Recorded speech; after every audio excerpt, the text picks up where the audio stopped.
Uningá, que o futuro é aqui.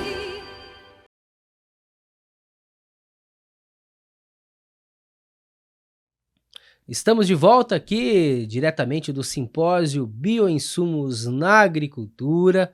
Uma das palestrantes aqui está com a gente, a nossa convidada, a professora Adriele Lazarim, que é engenheira agrônoma, vai falar um pouquinho para a gente sobre o trabalho dela aqui na Uningá, que é uma das empresas parceiras que está contribuindo, então, cedendo espaço para a realização desse importante evento do agronegócio paranaense.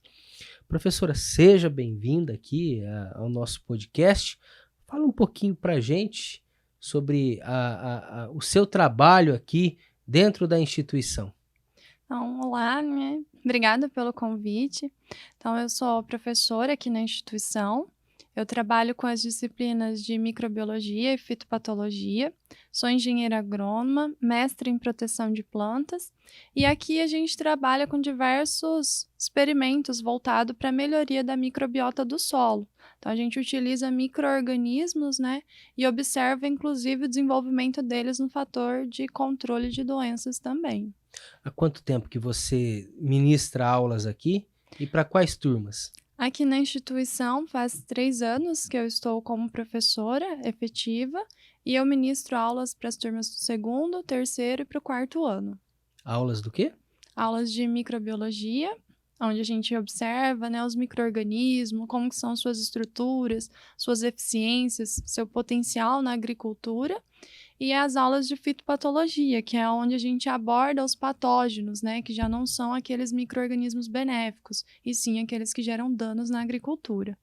Olha só que interessante. E dentro dessa dinâmica dos bioinsumos, você conduz esse trabalho interessante aqui dentro da faculdade. Explica pra gente.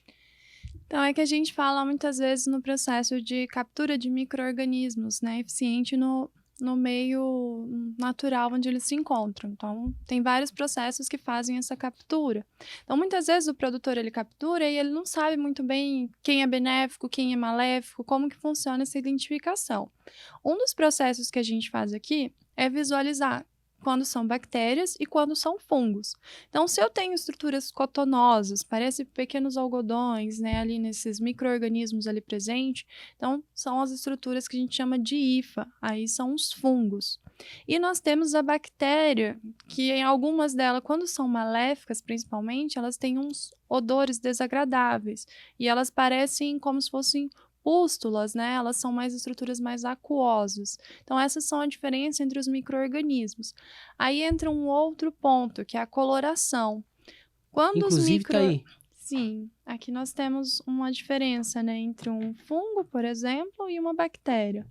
Então, aqui nós temos um fungo maléfico, né, a macrofomina. Então, a gente consegue observar, né, ela tem uma estrutura bem cotonosa, parece como se fosse um algodão.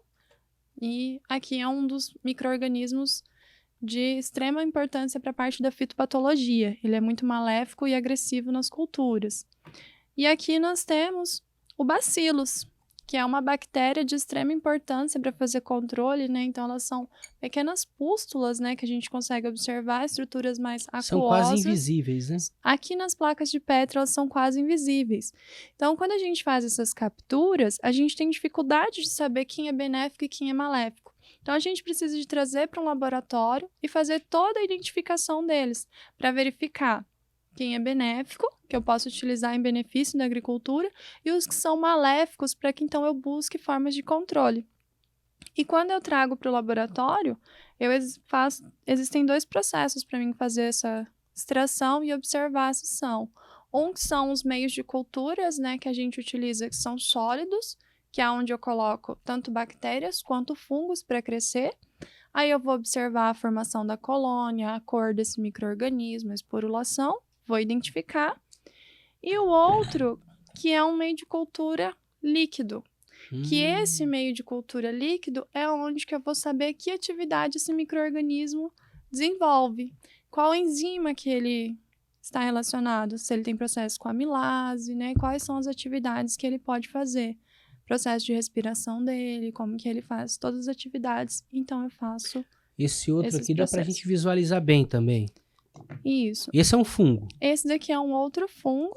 Aqui nós temos a presença de um fungo e uma bactéria, né? Esse daqui é o fundo da placa de Petri, né? Então aqui a gente vê o fungo e uma bactéria tentando fazer um processo de controle nesse fungo. Tá? Então esse daqui é um que a gente observa, um tentando controlar o outro. É bem visível, né? Aqui a gente consegue visualizar bem. E dentro desse trabalho desenvolvido aqui com relação ao solo, como que você pode avaliar, classificar a importância dos bioinsumos diretamente nessa microbiota do solo? Quando a gente pensa na microbiologia, né, nos micro-organismos que estão presentes no solo, a gente sempre vai pensar em um equilíbrio. Se eu tenho os meus micro-organismos benéficos com toda a sua atividade, eu estou proporcionando para as plantas um bom desenvolvimento. Então, a partir do momento que eu tenho micro-organismos benéficos, né, eu auxilio a planta a se desenvolver da forma correta. Se eu tenho micro-organismos maléficos em maior quantidade, é onde eu estarei potencializando as doenças no campo.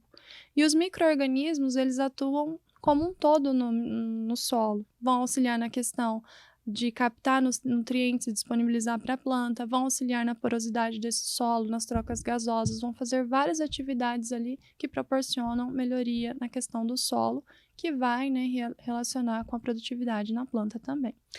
Muito interessante. E vocês trabalham outras linhas de pesquisa aqui na faculdade relacionada ao solo? Sim, tem várias linhas. Nós trabalhamos também com a parte de inoculações, co-inoculações, tem a parte das enzimas, né, que nós estamos buscando parcerias para iniciar esses estudos mais aprofundados. Tem questões de produtos químicos, biológicos, as interações para verificar a questão de aumento ou diminuição desses micro-organismos no solo. Então, a gente tem vários estudos apontados também para as atividades no solo. E o que eu tenho notado aqui com os entrevistados que passaram por aqui é que essa questão do solo é algo muito mais abrangente, muito mais amplo do que a gente possa imaginar, né, professora? Sim, o solo, a gente tem que pensar que ele é o conforto, é onde vai dar toda a disponibilidade para a planta. Se a gente quer produtividade, então a gente precisa de ter essa atenção mais especial voltada para o solo. Ele não é simplesmente o local onde eu vou colocar a semente e esperar o retorno da planta. Eu tenho que fazer todo um manejo, todo um cuidado com ele para que então eu tenha um retorno desejado. Tem um solo fértil. E isso tem um solo fértil e adequado para o desenvolvimento. Professora, e tem algo mais que você gostaria de destacar aqui para gente com relação ao simpósio de bioinsumos e também a questão solos? Em relação aos bioinsumos, acredito que foi um evento muito valioso, com bastante palestras, né, que trouxeram e agregaram bastante conhecimento, e é importante para o produtor, principalmente para que agora ele tenha um olhar mais atento para o solo, né, para a questão dos micro-organismos, para que a gente visualize cada vez com maiores detalhes, né, a importância do solo na atividade de desenvolvimento das plantas. Muito bom esse bate-papo aqui, a professora trouxe exemplos que a gente pôde conferir em loco, porque às vezes a gente fala bactérias, fala fungos, mas não consegue visualizar, né? E aqui a gente conseguiu ter uma noção de como que é isso aí. Professora, obrigado pela participação aqui, tá bom? Eu que agradeço vocês. Obrigada. Tá certo, então. Essa entrevista você confere no canal da Uningá, assim como as demais entrevistas e as palestras do simpósio Bioinsumos na Agricultura estão disponíveis no canal do YouTube do IDR Paraná.